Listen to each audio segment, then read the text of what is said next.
Hey, it's Alyssa with Lawsuit Tracker. Today I'm going to go over the hernia mesh lawsuits. These are all federal cases. There are 4 main lawsuits, all against the different manufacturers. So the most popular is the Bard litigation. This is MDL, multi-district litigation, number 2846 out of the Southern District of Ohio. The Covidian hernia mesh products liability litigation is MDL 3029 out of the District of Massachusetts. The Atrium litigation is MDL number 2753 out of the District of New Hampshire. And the Ethicon hernia mesh products liability litigation is MDL number 2782. Ethicon is a Johnson & Johnson company, and that is out of the Southern District of Georgia. All of these cases so far have reached settlement except for Covidian. That is still ongoing. There have not been bellwether trials yet. They're still doing depositions and things like that. With these types of litigations, the main injuries are adhesion, infection, mesh migration, bowel obstructions, organ perforations, bleeding, rejection, sepsis. We have a full list on our website. What typically has to happen is you have a hernia surgery, they use mesh. There's a complication, and then due to that complication, you have to go back and have a revision surgery to repair it.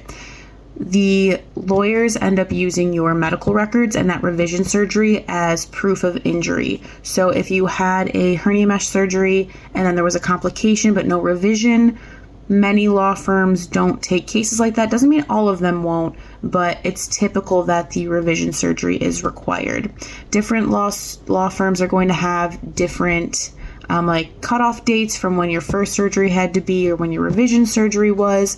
Most of the time, though, they're just trying to look for those surgical reports. So usually medical records get purged every 7 to 10 years. Sometimes that's not the case, and sometimes surgical reports are kept a little bit longer, but they have to be able to prove which type of mesh it is, and that's found in the surgical report from the original surgery.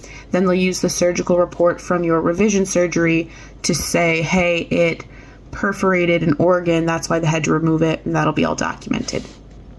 Each of these litigations are in different stages. Some of them have already settled, some are still in the middle of settling, and some, like Covidian, have not yet settled. My best advice, as always, check out our website at lawsuittracker.org, see if you qualify, speak with someone, explain your situation, and then they'll let you know kind of what's going on. Not all law firms are going to be working on all 4 lawsuits. Some will just be doing 1 or 2, and this is just because it's a lot to be involved in a federal lawsuit for a firm, and so usually they're just focused on one of these.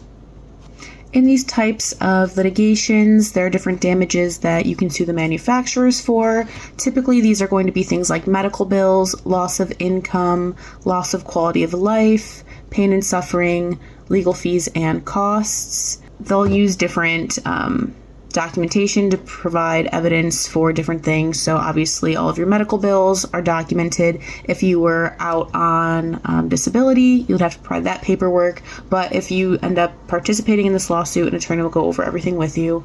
They're pretty hands-on. So if you or a loved one had a hernia mesh surgery, had complications, and then that resulted in a revision surgery, please check out our website at lawsuittracker.org. You can also just go on our website and read all about the lawsuit, or you can go on the district websites yourself, type in MDL, whatever number the one that you're interested in is, and read that right from the government websites. Thank you so much.